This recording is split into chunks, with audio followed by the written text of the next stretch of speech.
जय श्री कृष्णा। राधे राधे। आज आप लोग सुनेंगे सूर्य भगवान की कथा।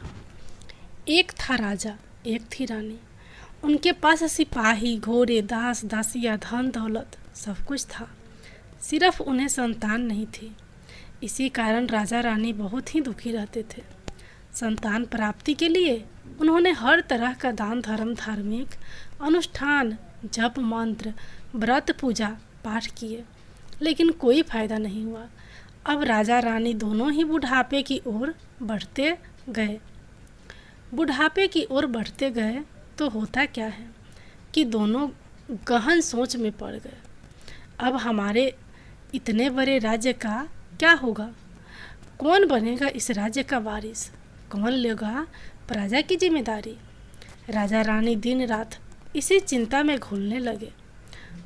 उन्हें खाने पीने की भी सुध नहीं रहती।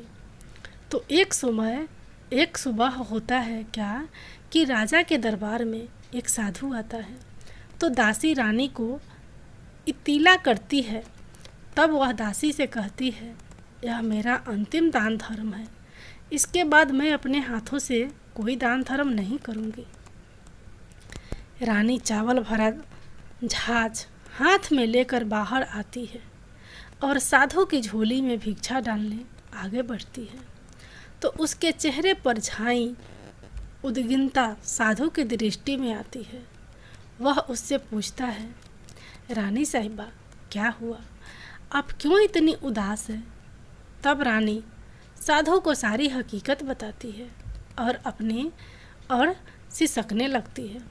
उस पर वह साधु कुछ पल गंभीर हो जाता है और कहता है, चिंता मत करना रानी साहिबा, आपकी संतान की इच्छा पूरी हो जाएगी। आपकी कोख से एक पुत्र जन्म लेगा। मात्र वह 14 साल तक ही आप लोगों को मिलेगा। उसके आगे वह इस मृत्यु लोक में नहीं रह पाएगा।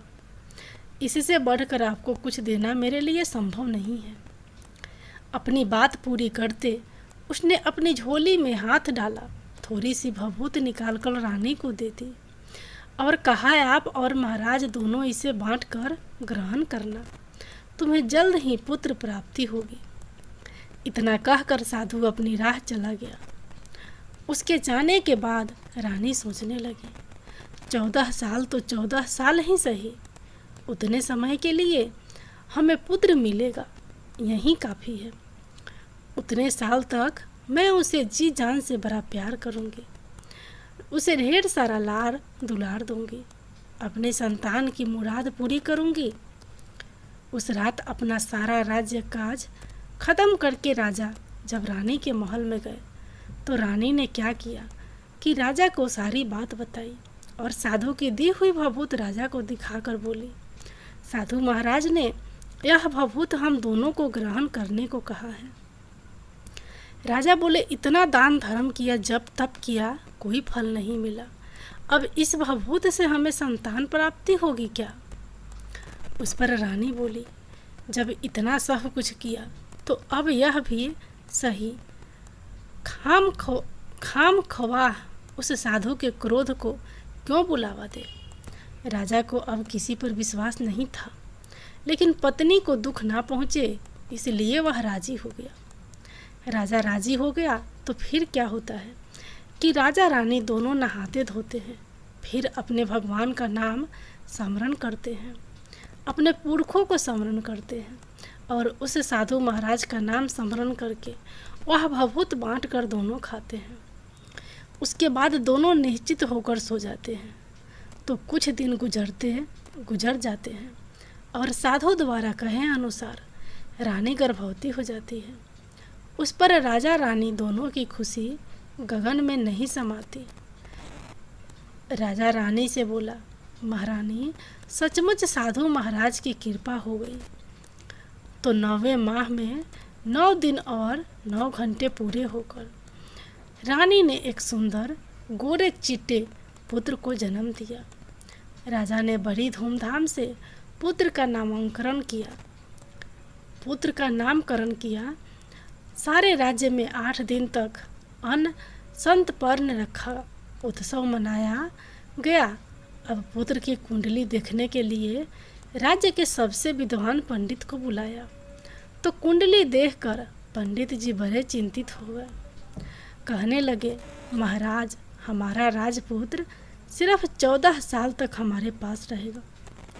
राजा को इस बात की भनक थी ही नहीं, राजा को इस बात की भनक थी ही, रानी को भी साधु महाराज की बात याद थी। दोनों चुप रह जाते हैं। उसके बाद राजा और रानी बड़े लाड़ प्यार से बेटे की परवरिश करते हैं, उसकी हर ख्वाहिश पूरी करते हैं। थोड़े समय के लिए ही सही, भगवान ने संतान की अपनी मुराद पूरी कर दी। इससे वे समाधान मानते हैं। राजपुत्र दिन प्रतिदिन बड़ा होता है। जब वह 7 साल का हो जाता है तो राजा एक अच्छे गुरु की नियुक्ति करके उसे पढ़ाई लिखाई, शास्त्र विद्या, घुड़सवारी इत्यादि 12 विद्याओं का शिक्षण देते हैं।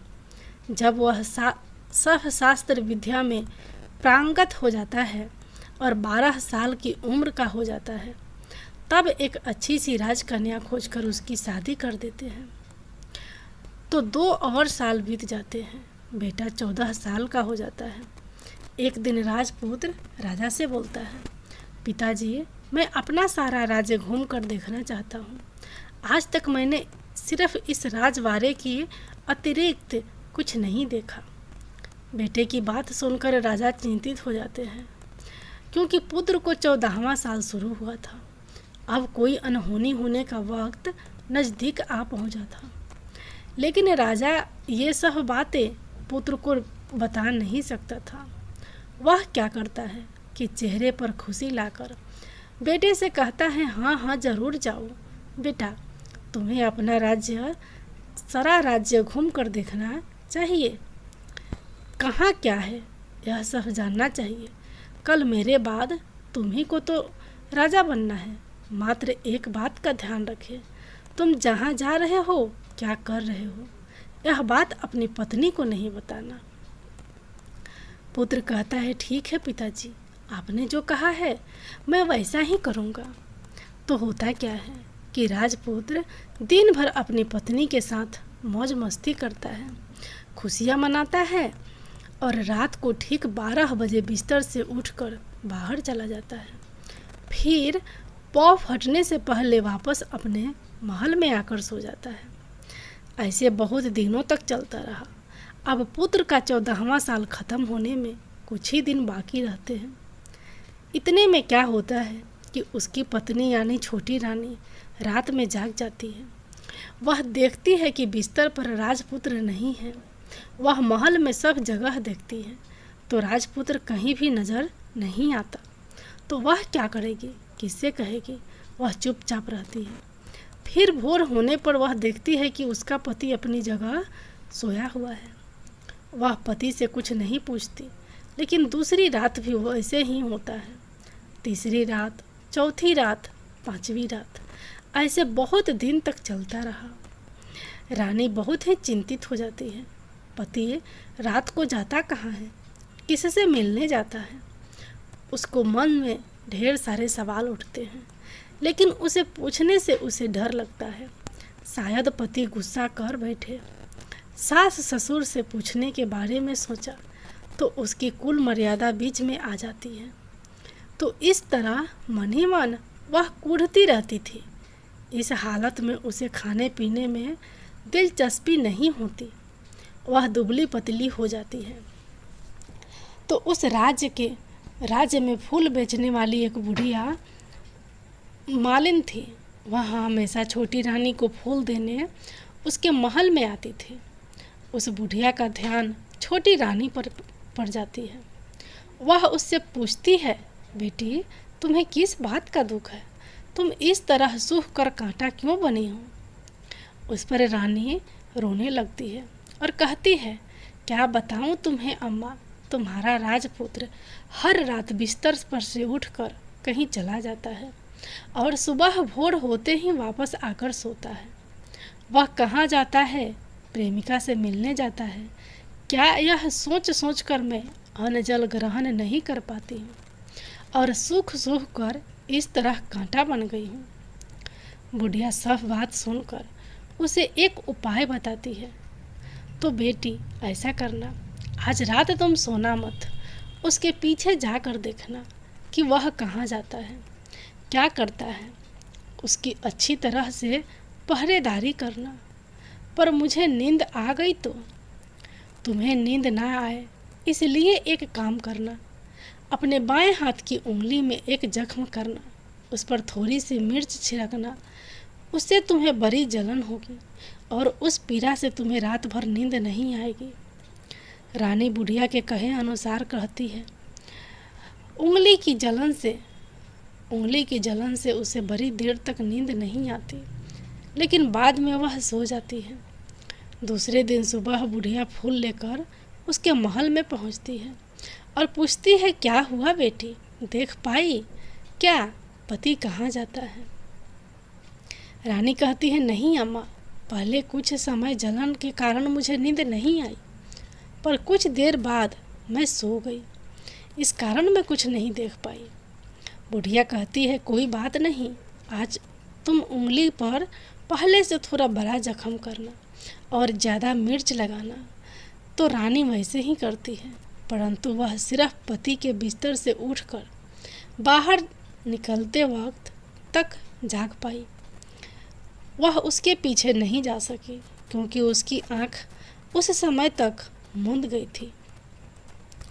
दूसरे दिन सुबह बुढ़िया आती है तो उसने पूछने से पहले ही रानी रोकर कहती है, अम्मा, मैं आज भी उनकी पहरेदारी ठीक तरह नहीं कर पाई। बुढ़िया कहती है, रोना नहीं बेटी, सब कुछ ठीक हो जाएगा। तुम आज रात जख्म और बड़ा करना और उस पर ज़्यादा मिर्च छिड़कना और एक काम करना, वह जब जाने के लिए निकलता है तो उसका रास्ता रोकना। बुढ़िया ने जैसा बताया रानी वैसा ही करती है। आज रात उसे नींद नहीं आती। पति रात के 12 बजे बिस्तर से उठकर जब महल से निकलने के लिए चलने लगता है तो वह बुढ़िया ने जैसे बताया वैसे ही करती है। दौड़ कर जाकर पति का रास्ता रोकती है और कहती है, कहाँ जा रहे हो, किससे मिलने जा रहे हो, मुझे बताओ। राजपुत्र उसे समझाने की बहुत कोशिश करता है। देखो, अगर मैंने तुम्हें वह बताया तो मैं तुम्हें दोबारा नहीं मिल पाऊंगा। कोई बात नहीं, ना मिल पाओ, लेकिन आप रात के समय कहाँ जाते हो यह मुझे पहले बता दिया करो। राजपुत्र निरुपराय हो जाता है। पत्नी की जिद की आगे उसकी एक नहीं चल पाती। ठीक उसी समय उसका 14वां साल खत्म होकर 15वां साल लगने वाला था। जो होता है वह हो जाने दो, वह सोचता है और कुछ चावल मंत्रों से सिद्ध करके पत्नी को देकर कहता है, इन चावलों के दानों को दोनों हाथों की मुट्ठी में पकड़ना। पहले दाएं हाथ में पकड़े चावल मेरे ऊपर फेंकना। मैं कौन हूँ तुम्हें पता चल जाएगा। बाद में बाएं हाथ में पकड़े चावल मेरे ऊपर फेंकना। मैं जैसा था तुम्हें मिल जाऊंगा। लेकिन यदि तुम बाएं हाथ के चावल मेरे ऊपर फेंकना भूल गई तो मैं तुम्हें कभी नहीं मिल पाऊंगा। रानी बड़े आत्मविश्वास के साथ कहकर दाएं हाथ में पकड़े चावल पति के ऊपर फेंक देती है तो राजपुत्र एकदम एक विशाल घोड़ा बन जाता है। एकदम उम्दा सफ़ेद गर्दन पर लंबी आयल। देखते देखते वह तेजी से दौड़ने लगता है। रानी उस घोड़े को एकदम भौचक्की होकर देखने लगती है और पति ने बाएं हाथ के चावल फेंकने की जो बात कही थी वह भूल जाती है। उसकी आंखों के सामने घोड़ा महल से बाहर निकलकर चला जाता है। घोड़ा जो महल से बाहर जाता है तो वापस नहीं आता। अब रानी को बड़ा पश्चाताप होता है। वह स्वयं को कोसने लगती है, लेकिन अब उसका कोई फायदा नहीं होने वाला था। राजपुत्र अब वापस नहीं आने वाला था। सुबह होते ही महाराजा महारानी को सब बात पता चलती है। उन्हें बहुत दुख होता है। वे बिस्तर पकड़ते हैं और राह देखते हैं कि एक दिन उनका बेटा वापस आ जाए। इस तरह 1 महीना गुजरता है, 2 महीने गुजरते हैं, 3 महीने गुजरते हैं, आखिर 6 महीने पूरे होते हैं। राजपुत्र का कोई अता पता नहीं लगता। प्रधान राजपुत्र को ढूंढने के लिए राज्य के गांव-गांव सिपाही भेजता है, लेकिन उन्हें कोई सफलता नहीं मिलती है। इधर रानी अपनी हठ के कारण पति गायब हो गया, यह सोचकर स्वयं को मन ही मन कोसती है और प्रण लेती है कि कुछ भी करके अपने पति को ढूंढ लाएगी और उसे वापस घर लेकर आएगी। एक दिन वह सुबह उठकर सास ससुर के महल में जाती है और कहती है कि मैं अपने पति की खोज में जा रही हूँ। महाराजा महारानी को और क्या चाहिए था, कुछ भी करके उनका बेटा उन्हें वापस मिलना चाहिए था। वे बहू को जाने की अनुमति देकर कहने लगे, बेटी तुम्हें जो चाहे वह करो, जहाँ जाना है वहाँ जाओ, लेकिन हमारे बेटे को वापस लेकर आओ, भगवान तुम्हें कामयाबी दे। अब रानी क्या करती है कि अपना शाही वेश बदलकर एक सेठानी बन जाती है। कुछ दास दासियों को, कुछ नौकरों को साथ में लिया, कुछ सामान साथ लिया और राज्य की सीमा पर जाकर वहाँ एक भोजनालय खोल दिया। वहाँ आने वाले सब यात्रियों को खाना मुफ्त में देने लगी। मात्र एक शर्त रखी कि खाने वाले को उसकी देखी कोई अजीब चीज़ उसकी मालकिन को यानी राजकन्या को बतानी पड़ेगी। तो वहाँ आने वाले हर नागरिक अपनी तरफ से मैंने यह देखा, मैंने वह देखा कहकर वहाँ से मुफ्त में खाना खाकर जाता था। परंतु रानी को जो बात चाहिए थी वह अब तक मिली नहीं थी। ऐसे ही कुछ दिन बीत गए तो उधर क्या होता है कि रानी के महल फूल लेकर जाने वाली बुढ़िया के एक बेटा और बहू थे। उनका एक छोटा बेटा था, यानी बुढ़िया का एक पोता था। तो बेटा और बहू सुबह काम के लिए निकलते थे, तो पोते को संभालने के लिए जिम्मेदारी बुढ़िया पर रहती थी। बुढ़िया दिन भर पोते को संभालती थी। एक दिन होता है क्या कि बुढ़िया को पान खाने की आदत थी, तो वह पान लगाने के लिए चुनना चाहिए था। वह उसे तैयार करने के लिए सीपिया लेकर आई। इन सीपिया भूनने के लिए गोबर के कंडे चाहिए थे।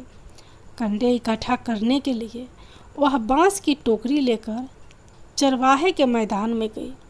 वहाँ बहुत सारे कंडे थे। उन्हें जमा करते करते उसे घर जाने में अंधेरा हो गया। इस ओर शाम होते ही काम से वापस बेटा बहू घर पहुँचते तो देखा कि बच्चा घर पर अकेला है और रो रहा है। वे दोनों गुस्से से लाल पीले हो गए। इतने में बुढ़िया घर आ पहुँची। बेटा ने पूछा, पोते को घर अकेला छोड़कर कहाँ गई थी? बुढ़िया बताने लगी कि मैं गोबर के कंडे इकट्ठे करने गई थी।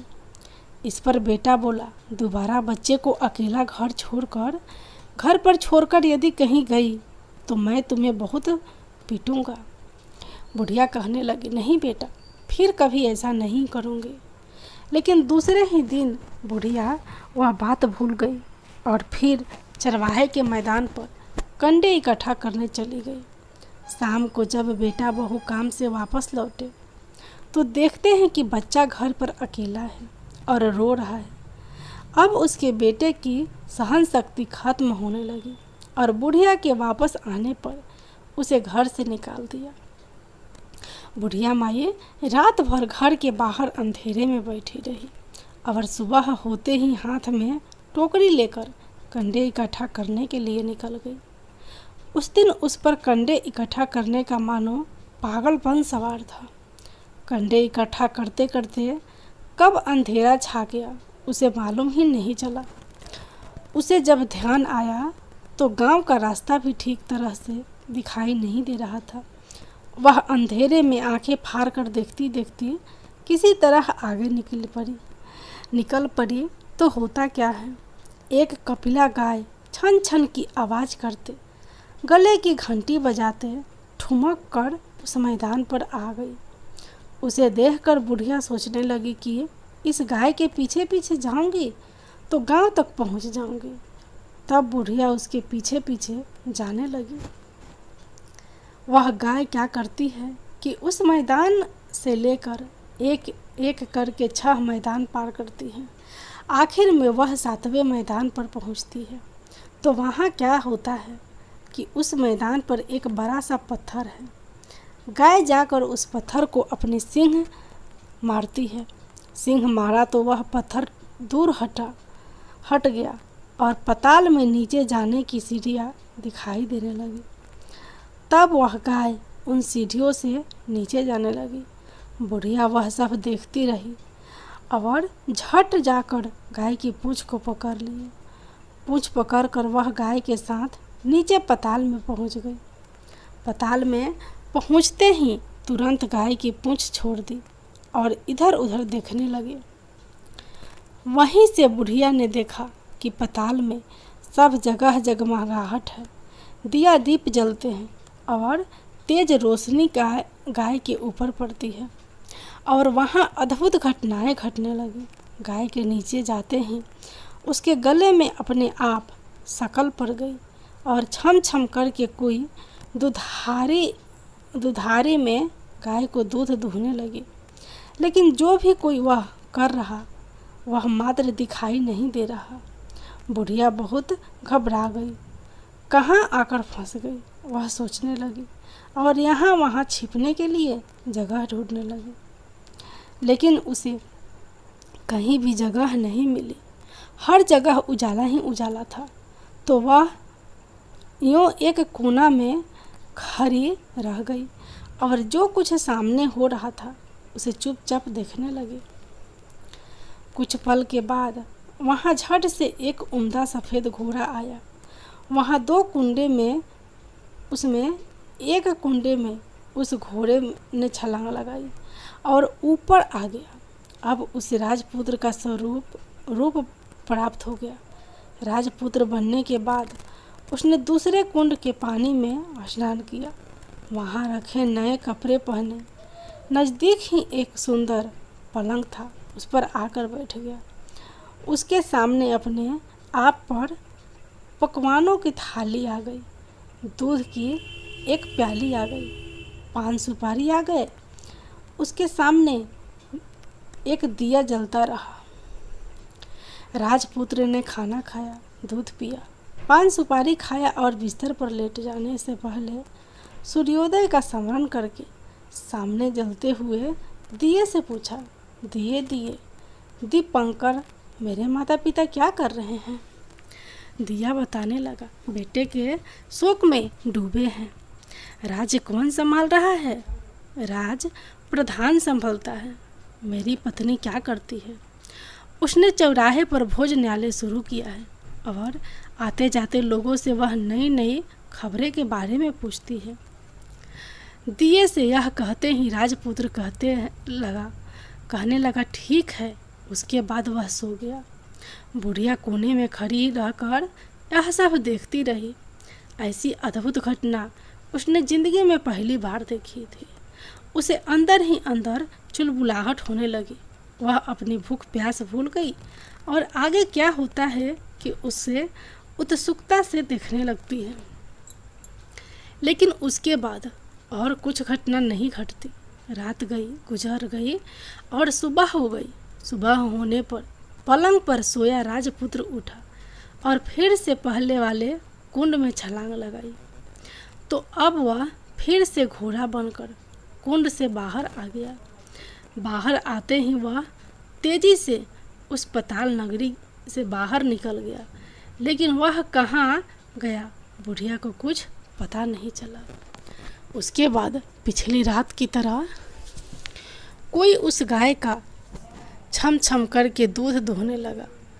जैसे ही दूध दुहना खत्म हुआ, उसके गले की शकल अपने आप खुल गई और वह गाय तेजी से ऊपर जाने वाली सीढ़ी की ओर भागने लगी। गाय को दौड़ते देखकर बुढ़िया सोचने लगी, अब गाय के साथ यहाँ से ऊपर जाना ही समझदारी है, नहीं तो कोई मुसीबत आकर मेरे ऊपर टपक जाएगी। झट से उसने गाय की पूंछ पकड़ ली और गाय के साथ ऊपर आ गई। गाय जब उस मैदान में पहुंची तो उस सुरंग की रास्ता अपने आप बंद हो गया और उसके मुंह एक बड़ा सा पत्थर पूर्वतः खड़ा हो गया। गाय को दौड़ते देखकर बुढ़िया सोचने लगी, अब गाय के साथ यहाँ से ऊपर जाना ही समझदारी है, नहीं तो कोई मुसीबत आकर मेरे ऊपर टपक जाएगी। झट से उसने गाय की पूंछ पकड़ ली और गाय के साथ ऊपर आ गई। जब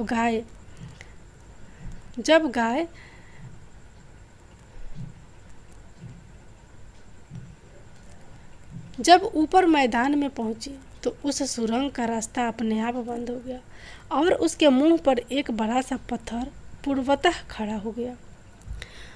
ऊपर आकर वह गाय जंगल की ओर निकल गई तो इधर बुढ़िया एकदम बावली सी हो गई। उसने पाताल नगरी में जो कुछ देखा वह जल्द से जल्द किसी को बताने के लिए उतावली हो उठी। उसे एकदम याद आया कि नगर की सीमा पर कोई औरत भोजनालय चलाती थी और नई बात बताने वाले को अच्छा खाना पीना मुफ्त में देती है। वह सोचने लगी कि क्यों ना मैं यह बात उस औरत को जाकर बताऊं। यदि उसे यह बात पसंद आ गई तो बाकी जीवन खाने पीने की झंझट से मुक्ति मिलेगी। बुढ़िया ने मन में तय किया और तुरंत उस भोजनालय के द्वार पर टांगे नगारे के सामने खड़ी हो गई और जोर जोर से नगारा बजाना शुरू कर दिया। नगारे का इस तरह शोर सुनकर मालकिन यानी छोटी रानी मन में प्रसन्न हो जाती है कि शायद कोई बड़ी बात लेकर यहाँ आया है। रानी सिपाही को आदेश देती है कि जाइए और जो कोई आया है उसकी अच्छी खरीदारी कीजिए। आदेश पाते ही सिपाही नीचे दौड़कर एक बुढ़िया नगाड़ा बजा रही है। उन्होंने पूछा, क्यों बुढ़िया, क्या हुआ, क्यों नगाड़ा बजा रही हो? बुढ़िया बोली, कुछ नहीं बेटा, यहाँ खाना मिलता है ना, इसलिए आई हूँ। खाना चाहिए, मिलेगा, लेकिन तुझे कोई नई बात बतानी पड़ेगी। हाँ बताऊंगी, एक बात मालूम है मुझे। इस पर सिपाही उसे अंदर लेकर आए।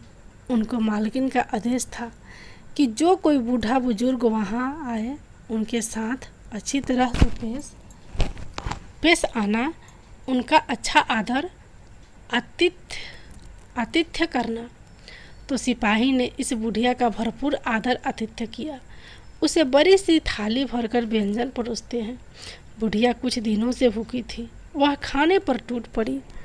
खाना खाने के बाद सिपाही ने उसे नई साड़ी पहनने को दी। उसके बाद उसे लेकर रानी के पास आए। बुढ़िया और रानी ने तुरंत एक दूसरे को पहचान लिया। बुढ़िया बोली, बेटी तुम? रानी बोली, अम्मा तुम?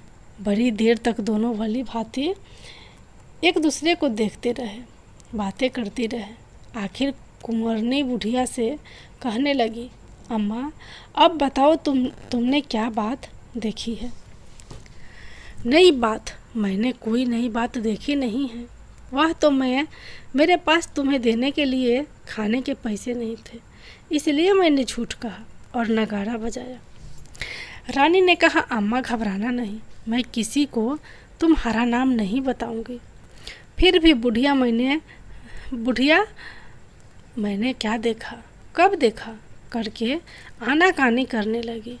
इस पर कुंवरनी ने उससे कहा, देखो अम्मा, यदि तुमने मुझे वह नई बात बताई तो जिंदगी भर मैं तुम्हारी देखभाल करूंगी, तुम्हें रानी माता की तरह रखूंगी। अब बुढ़िया बताने को तैयार हो गई। उसने जो कुछ उस चरागाह वाले मैदान पर देखा था वह सब कुछ कुंवारी को बता दिया। सब कुछ कुंवरनी बुढ़िया को बता दिया। बुढ़िया की ये बातें सुनकर कुंवरनी को यकीन हो गया कि वह राजपुत्र उसी का पति है। वह परंतु बुढ़िया से कहने लगी, अम्मा मुझे उस जगह पर ले चलो, उस जगह पर ले चलो। नहीं बेटी, यह पाताल राज्य है, सांप है।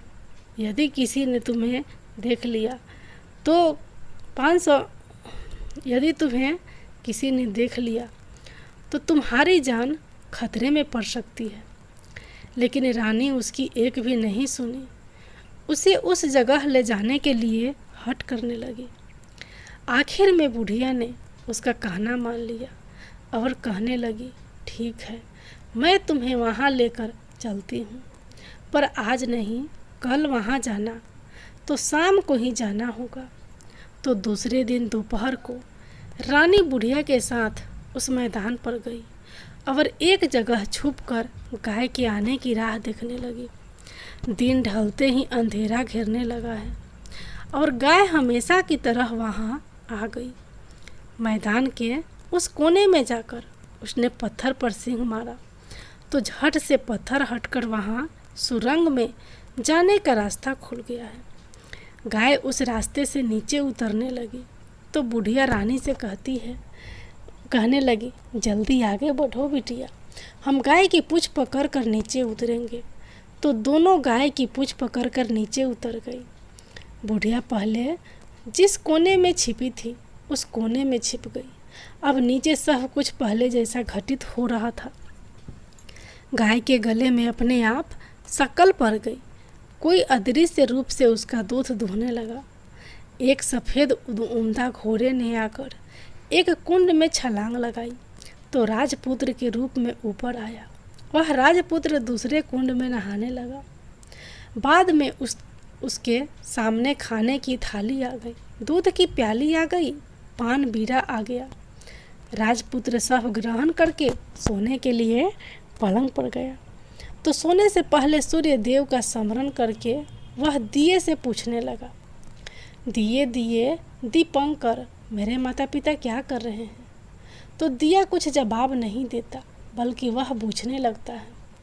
तब राजपुत्र को कुछ अघटित हुआ है, इसका संदेह हो गया है। वह उदास हो गया और जो कुछ हुआ वह हो जाने दो, ऐसा सोचकर सोने के लिए बिस्तर पर लेट गया। अब रानी का संयम छूट गया। वह दौड़कर पति के पास गई और उसके पैर पकड़ने के लिए आगे बढ़ने लगा। राजपुत्र तुरंत ही पत्नी को पहचान गया। वह झट से पीछे हट गया और चिल्लाने लगा, नहीं, मुझे मत छूना, सर्वनाश हो जाएगा। रानी दोनों हाथ जोड़कर पति से अपनी भूल स्वीकार करने लगी। स्वामी, मुझसे भूल हो गई। मुझे आपसे नहीं पूछना चाहिए था कि आप रात को कहाँ जाते हो। मैं अपनी भूल स्वीकार करती हूँ। मुझे मेरी भूल की सज़ा मिल गई है। अब आप घर चले। आपके वियोग में आपके माता पिता ने बिस्तर पकड़ लिया है। आपकी प्रजा भी बहुत दुखी है। उस पर राजपुत्र कहने लगा, वहीं तो एक बार तुम गलती कर बैठी हो, अब दोबारा मत करना, नहीं तो अब मैं तुम्हें जो दिख रहा हूँ वह भी नहीं दिखूंगा। रानी अब विलाप करने लगी, जोर जोर से जमीन पर सिर पटकने लगी। राजपुत्र के मन में उसके प्रति दया उत्पन्न हो गई। वह उससे कहने लगा, यदि तुम मुझे पाना चाहती हो तो तुम्हें एक काम करना होगा। काम कठिन है लेकिन वह तुम्हें अकेले करना होगा। कहो स्वामी, कितना भी कठिन काम हो मैं वह पूर्ण करूंगी। रानी कहने लगी। इस पर राजपुत्र ने उसे बताया, इस पाताल से ऊपर जाते ही तुम्हें एक घना जंगल नजर आएगा। ऐसे 6 जंगल पार करने के बाद 7वां जंगल मिलेगा। वह जंगल सबसे घना है। उस जंगल में बीचों बीच एक पीपल का पेड़ है। उसके आसपास की जगह पत्ते फंदे, जटाएं, कांटे इत्यादि से ढक चुकी है। वहाँ बाघ, शेर, भालू, सांप सभी धमा चौकरी बैठती है। तुम्हें उन सब को भगाकर वह जगह साफ करनी है। उसकी गोबर से लिपाई करके पवित्र बनाना है, रंगोली से सजाना है। उसके बाद वहाँ धूप, कपूर, अगरबत्ती जलानी है। फूल, कुमकुम से पेड़ की तने की पूजा करनी है। दूध दही से बने चावल का भोग चढ़ाना है। ये सब तुम्हें दोपहर को 12 बजने से पहले करना है। 12 बजने के समय तुम्हें उस जगह पर बैठकर सूर्य भगवान का ध्यान करना है। ठीक 12 बजे सूर्य भगवान का रथ वहाँ उतरेगा। वे वह सब देखकर खुश हो जाएंगे और कहेंगे, जिस किसी ने यह सब किया है उसे मैं मनचाहा फल दूंगा। तो तुम सामने जाकर उसके रथ का दाहिना घोड़ा मांगना, मैं तुम्हें मिल जाऊंगा। इतनी बात कहकर राजपुत्र अपने पलंग पर सो गया और छोटी रानी भोर होने की राह देखने लगी। भोर होते ही वह बुढ़िया के साथ गाय की पूंछ पकड़कर ऊपर आ गई।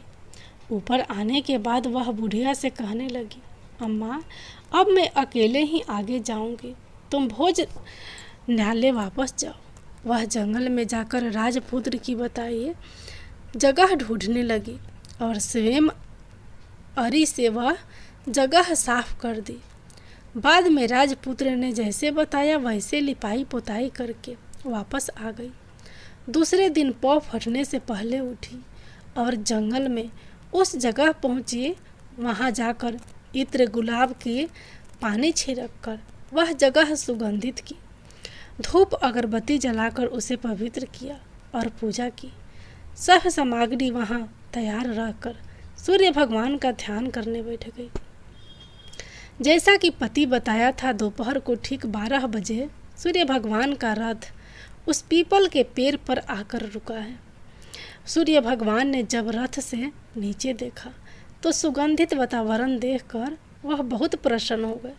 फिर वे बोले, जिस किसी ने यह काम किया है वह यहाँ आकर आज मुझसे कुछ भी मांगे, मैं उसे दे दूँगा। रानी ने जब ये शब्द सुनती है तो बिना समय गंवाए दौड़कर उनके सामने आ गई और उनको संगठन नमस्कार करके बोली, भगवान, वह मैं ही हूँ, मैंने ही यह जगह साफ की है। अच्छा, तो तुम्हें जो चाहिए वह मांगो। भगवान, मुझे आपके रथ का दाहिना घोड़ा चाहिए। सूर्य भगवान बोले, नहीं नहीं, मैं तुम्हें और कुछ भी दे सकता हूँ, लेकिन यह घोड़ा नहीं दे सकता। मेरे रथ के 12 घोड़े हैं, तुम चाहो तो कोई और घोड़ा मांग लो, लेकिन यह दाहिना घोड़ा नहीं, वह मैं तुम्हें नहीं दे सकता। छोटी रानी ने एक नहीं सुनी, वह सूर्य देव से एक ही बात कह रही थी, वहीं दाहिना घोड़ा दे दीजिए, नहीं तो मैं आपको पैरों में गिरकर अपनी जान दे दूंगी। अब सूर्य देव धर्म संकट में पड़ गए। उन्होंने वचन दे दिया था, अब अपने वचन से पलट भी तो नहीं सकते थे। ठीक है, दे दिया तुम्हें घोड़ा, सूर्य देव ने कहा। फिर एक बात और भी कही, देखो, मैंने तुम्हें घोड़ा तो दिया है, लेकिन वह तुम्हें यहाँ नहीं मिलेगा, तुम्हें उस पताल में जाकर लाना होगा। रानी बोली, पताल में ही क्या भगवान, मैं उन्हें पाने के लिए कहीं भी जा सकती हूँ। रानी को वचन देकर सूर्यदेव अपने मार्ग चले गए और इधर रानी जंगल से अपने भोजनालय में आ गई। फिर वह बुढ़िया को लेकर उस मैदान पर आ गई। जल्दी ही शाम हो गई। शाम होते ही वहाँ वह गाय आ गई और उसने सींग मारकर सुरंग का पत्थर हटाया तथा नीचे उतरने लगी। रानी और बुढ़िया जल्दी जल्दी उसकी पूंछ पकड़कर नीचे उतर गई। नीचे पताल में सब घटनाएं पहले की तरह ही घटने लगी। घोड़े का एक कुंड में नहाकर राजपुत्र बन जाना, नहा धोकर पलंग पर जाकर बैठना, तो उसे खाने की थाली, दूध की प्याली आना, पान बीरा आना। लेकिन आज एक बात नहीं घटी। आज 2-2 थाली, 2-2 दूध की प्याली, 2-2 पान बीरे उसके सामने आए।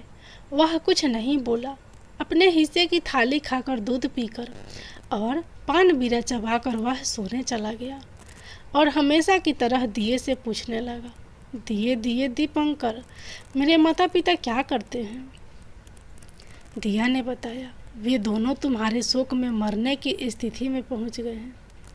ऐसा झट से उसकी आंखों से आंसू टपकने लगे। फिर वह पूछने लगा, दिए दिए दीपंकर, मेरा राज्य कौन चला रहा है? तुम्हारा राज प्रधान चला रहा है। और वह सब कुछ हड़प चुका है। वह प्रजा पर बहुत अत्याचार कर रहा है। सुनकर राजपुत्र को बहुत गुस्सा आया। वह गुस्से से अपनी मुट्ठी भींचने लगा। अब वह पूछने लगा, दिए दिए दीपांकर, मेरी पत्नी क्या कर रही है? अब दिया कुछ नहीं बोला, चुप रहा। अब रानी का संयम जवाब दे गया। वह दौड़कर पति के गले लग गई। अब मैं तुम्हें मिल गया, राजपुत्र कहने लगा। सच कहते हो, अब आप फिर से घोड़ा तो नहीं बनोगे ना? नहीं, दोबारा घोड़ा नहीं बनूंगा। मैं तुमने जो इतने सारे कष्ट उठाए हैं मुझे पाने के लिए, इसलिए सूर्य देव ने मुझे सदा के लिए घोड़े के जन्म से मुक्त कर दिया है। राजपुत्र ने बड़े प्यार से कहा और उसे गले लगाया। उसके आंसू पोंछे। कुछ देर पश्चात भोर हो गई तो गाय की श्रृंखला टूटकर वह ऊपर भूलोक जाने लगी। रानी, राजपुत्र और बुढ़िया उसकी पूंछ पकड़कर ऊपर आ गए। ऊपर आने पर वे सीधे भोजनालय में पहुँचे। वहाँ का सब सामान लोगों में बांट दिया और उसको ताला लगाकर अपने राज्य में लौट गए। राजपुत्र वापस आता है और उसके तेवर देखकर प्रधान घबरा गया। राजपुत्र ने उसे बंदी बनाकर कैद खाने में डाल दिया और राज्य की बागडोर अपने हाथ में ले ली। उसके बाद वह अपने माता पिता को मिलने उनके महल में गया। तब राजपुत्र क्या देखता है कि उसके माता पिता उसके शोक में अस्थि पंजर बने हुए हैं। पुत्र को वापस आया देखकर मरणासन राजा रानी की आंखों से टप टप आंसू बहने लगे। इन दोनों ने पुत्र को गले लगाया, उसे प्यार से सहलाया। इतना होने के बाद उनके सेहत में एकदम सुधार आने लगा। वे अब बिस्तर से उठकर बैठ गए, पुत्र को आशीष देने लगे। राजपुत्र के आने की खबर तुरंत राज्य भर में फैल गई। प्रजा खुशी से फूली नहीं समाई। प्रजाजन राजमहल के सामने इकट्ठे हो गए। राजपुत्र ने भी उन्हें दर्शन दिए और आज से उन्हें कोई दुख नहीं पहुंचाएगा, ऐसा वचन भी दिया। अब राजा अपने पुत्र का राज अभिषेक करके उसे सिंहासन पर बिठाता है और बहू को महारानी का दर्जा देता है और स्वयं अपनी पत्नी के साथ ईश्वर स्मरण करते खुशी से दिन बिताता है। महाराजा बना राजपुत्र अच्छी तरह से राज चलाने लगा और अपनी पत्नी के साथ सुख शांति से जीवन बिताने लगा। उस बुढ़िया को रानी ने अपने ही पास रख लिया, उसकी अच्छी तरह से देखभाल करने लगी। बुढ़िया और उसके बुढ़ापे के दिन खुशी से गुजरने लगे। सूर्य भगवान की जय हो। अब आप लोग सुनिए सूर्य देव की दूसरी कथा। पौराणिक समय की बात है। प्राचीन काल में एक बुढ़िया माई रहती थी। वह नियमित रूप से रविवार का व्रत करती। रविवार के दिन सूर्योदय से पहले उठकर बुढ़िया माई स्नान आदि से निवृत्त होकर आंगन को गोबर से लीपकर स्वच्छ करती। उसके बाद सूर्य भगवान की पूजा करते हुए रविवार व्रत कथा सुनकर सूर्य भगवान का भोग लगाकर दिन में एक समय भोजन करती। सूर्य भगवान की अनुकंपा से बुढ़िया को किसी प्रकार की चिंता एवं कष्ट नहीं था। धीरे धीरे उसका घर धन धान्य से भर रहा था। उस बुढ़िया को सुखी होते देख उसकी पड़ोसन उसे जलने लगी। बुढ़िया ने कोई गाय नहीं पाल रखी थी, अतः वह अपनी पड़ोसन के आंगन में बंधी गाय का गोबर लाती थी। पड़ोसन ने कुछ सोचकर अपनी गाय को घर के भीतर बांध दिया। रविवार को गोबर ना मिलने से बुढ़िया अपना आंगन नहीं लीप सकी। आंगन ना लीप पाने के कारण उस बुढ़िया ने सूर्य भगवान का भोग नहीं लगाया और उस दिन स्वयं भी भोजन नहीं किया। सूर्यास्त होने पर बुढ़िया भूखी प्यासी सो गई। प्रातःकाल सूर्योदय से पहले उस बुढ़िया माई की आँख खुली तो वह अपने घर के आंगन में सुंदर गाय और बछड़े को देखकर हैरान हो गई। गाय को आंगन में बांधकर उसने जल्दी से उसे चारा लाकर खिलाया। पड़ोसन ने उस बुढ़िया के आंगन में बंधी सुंदर गाय और बछड़े को देखा तो वह उससे और अधिक जलने लगी। तभी गाय ने सोने का गोबर किया। गोबर को देखते ही पड़ोसन की आंखें फटी की फटी रह गई। पड़ोसन ने उस बुढ़िया माई को आसपास कहीं नहीं देखी, तुरंत उस गोबर को उठाया और अपने घर ले गई तथा अपनी गाय का गोबर वहाँ रख आई। सोने के गोबर से पड़ोसन कुछ ही दिनों में धनवान हो गई। गाय प्रतिदिन सूर्योदय से पहले सोने का गोबर किया करती थी और बुढ़िया माई के उठने से पहले पड़ोसन उस गोबर को उठा कर ले जाती थी। बहुत दिनों तक बुढ़िया को सोने के गोबर के बारे में कुछ पता ही नहीं चला। बुढ़िया पहले की तरह हर रविवार को भगवान सूर्यदेव का व्रत करती रही और कथा सुनती रही, लेकिन सूर्य भगवान को जब पड़ोसन की चालाकी का पता चला तो उन्होंने तेज आंधी चलाई। आंधी का प्रकोप देखकर बुढ़िया माई ने गाय को घर के भीतर बांध दिया। सुबह उठकर बुढ़िया ने सोने का गोबर देखा तो उसे बहुत आश्चर्य हुआ। उस दिन के बाद बुढ़िया गाय को घर के भीतर बांधने लगी। सोने के गोबर से बुढ़िया कुछ ही दिन में बहुत धनी हो गई। उस बुढ़िया के धनी होने से पड़ोसन बुरी तरह जल भूनकर राख हो गई और उसने अपने पति को समझा बुझाकर उसे नगर के राजा के पास भेज दिया। सुंदर गाय को देखकर राजा बहुत खुश हुआ। सुबह जब राजा ने सोने का गोबर देखा तो उसके आश्चर्य का ठिकाना न रहा। उधर सूर्य भगवान को भूखी प्यासी बुढ़िया को इस तरह प्रार्थना करते देख उस पर बहुत करुणा आई। उसी रात सूर्य भगवान ने राजा को सपने में कहा, राजन, बुढ़िया की गाय व बछड़ा तुरंत लौटा दो, नहीं तो तुम पर विपत्तियों का पहाड़ टूट पड़ेगा, तुम्हारा महल नष्ट हो जाएगा।